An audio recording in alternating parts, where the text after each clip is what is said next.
Nuko yangesha.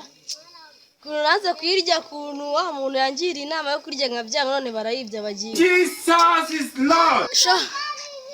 Bana yanjye ngoko yanjye. Bana ngoko yanjye ninayibona. Harafuye n'iconje.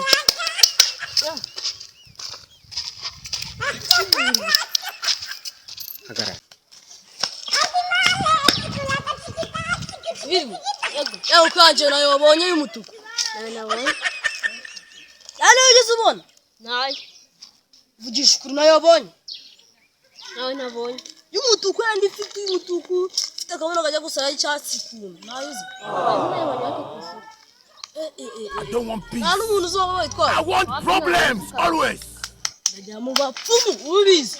Waire niba rawo. Waire wese amuvugira mu. Uno munsi akora revenge ku nkoko yanjye. Nta kintu turi buvugane abantu bose bakaje umutuku.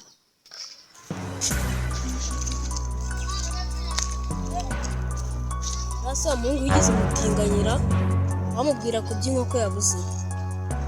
Cyo kubimubwira.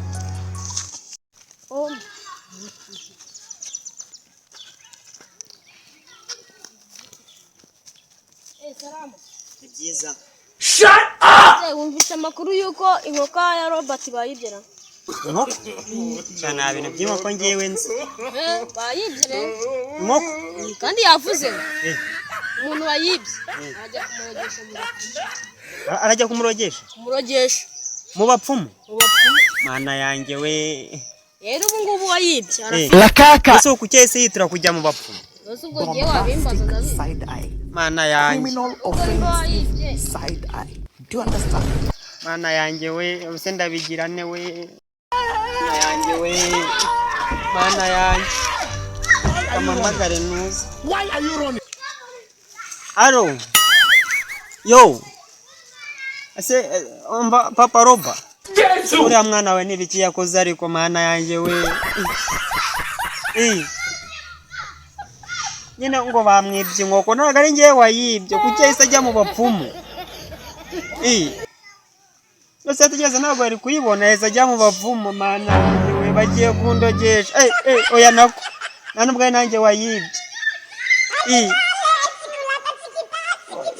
Mana yanjye we bagiye kundogesha ndaza gupfa yo. Gira umwana waba biretse kundogesha. Naribe sawa. We biki? Komera. Ajya soye bita Robert. Yego. Mana yanjye we ahambire. Yawe. Oya.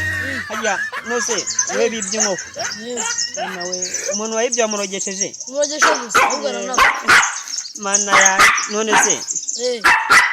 Ntabwo wari kubereka kumurogesha. Bireka. Umva kasaga umutuku kusha. None se ubu uburetse kumurogesha koko nako kubarogesha. Kubarogesha. Let me tell you something. Wait. Shairi ya nkoko yawe yari naryoshye. Ako nayo nushaka kundogesha gahambirwa. Nukunutse. Gahambirwa. None nawe zakuhorere mu ndabira. Akufuka wa kigogi.